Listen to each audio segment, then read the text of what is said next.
share with you my story. Would you share your dollar with me? Bad times are coming and I'll reap what I done sown. Elders in ghettos. Elders in ghettos so they can't be heard, though.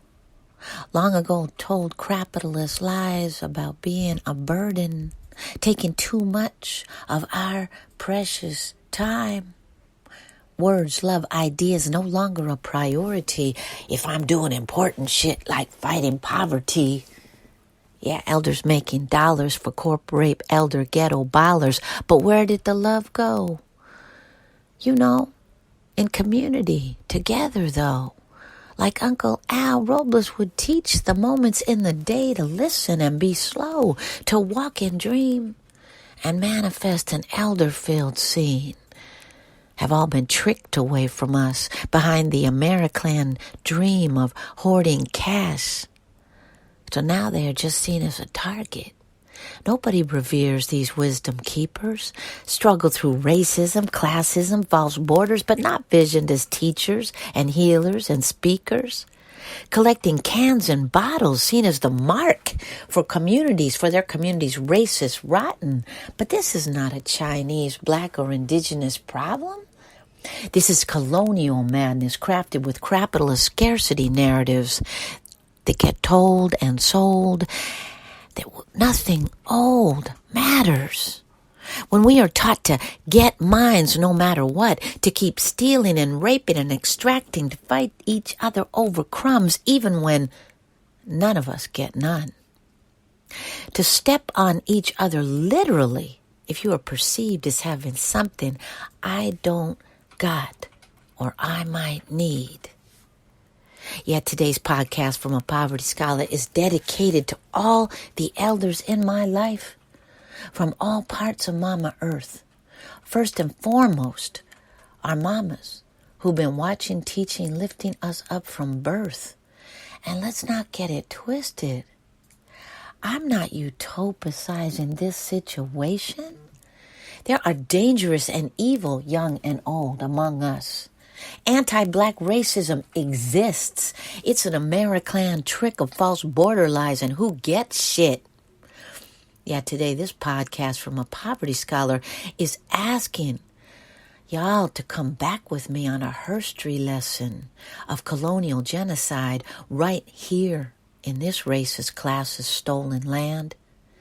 Back to early Krapitalist success models told and sold on indigenous peoples from all parts of Mama Earth who killed themselves crossing false borders, who dreamed from birth just to come here behind the lie of freedom where no one poor POC, black, brown, or Chinese has ever been free.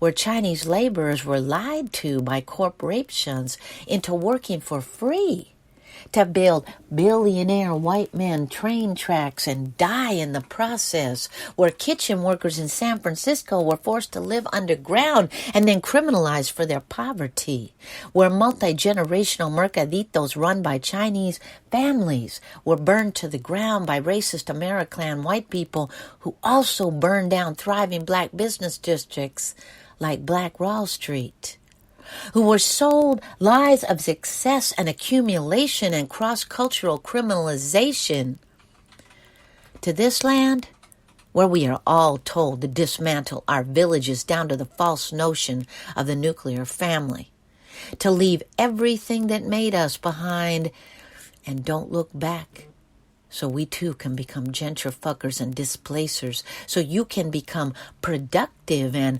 mobile and never stay in your mama's house.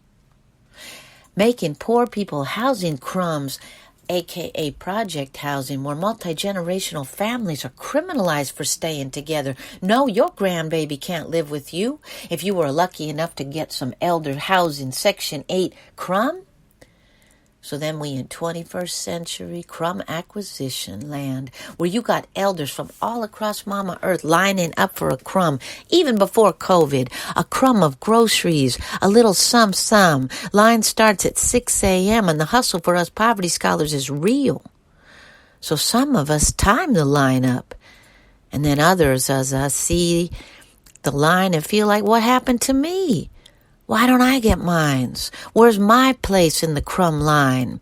Problem is not the number or the time or the people in the line, but that our fight is the line itself. That's the Krapitalist scarcity model we have all been told and sold. Then you got Asian elders expressing derivative Jim Crow South racism, even when all they got is a granny cart. That hate is real. And that pain and sickness needs to end. But how about we look at the colonial lies that we all learned in their fake-ass history books and their fake-ass borders and their fake-ass corporate media that is sold and told all across Mama Earth so people be moving here all loaded up with all that shit. How about we actually look at what's happening to each other? Yeah, this poem cast from a poverty scholar won't get rid of this situation, but just help us open our eyes as poor people who are fighting and hating each other over the same colonial crumbs that none of us control or own. And how can we communicate across our diasporas into a collective truth of our self-determination to actively teach back eldership to our youth, to actively stop the Krapitalist hamster wheel of hate and ghettoization that just feeds more criminalizing plans of the state? Yeah, these are all things that we multi-generational Black, Brown, Indigenous, disabled youth and elders working so hard to teach back in Decolonize-Academy, to live into being at homefulness and share to the world in Poor Magazine's Poverty Scholarship. To get a copy of this textbook led by us, for us, and for everyone, go to poorpress.net. Tune in tomorrow night, Poor People's Radio at poormagazine.org/radio, Tuesday, March 16th at 6 p.m., or go to our SoundCloud, Poor Magazine, if you missed this, and listen, because we'll be talking to Joe Wilson from Hospitality House on their statement against this anti-Asian elder violence to mixed Filipino rapper Equipto on his powerful perspective as a father and a son in this diasporic lie called colonization. Something, all that glitters ain't gold. Hey, hey, it's been a long old troublesome road, and I'm looking for somebody come and help me carry this load. I need a dollar, that's what I need. Hey, hey, well I need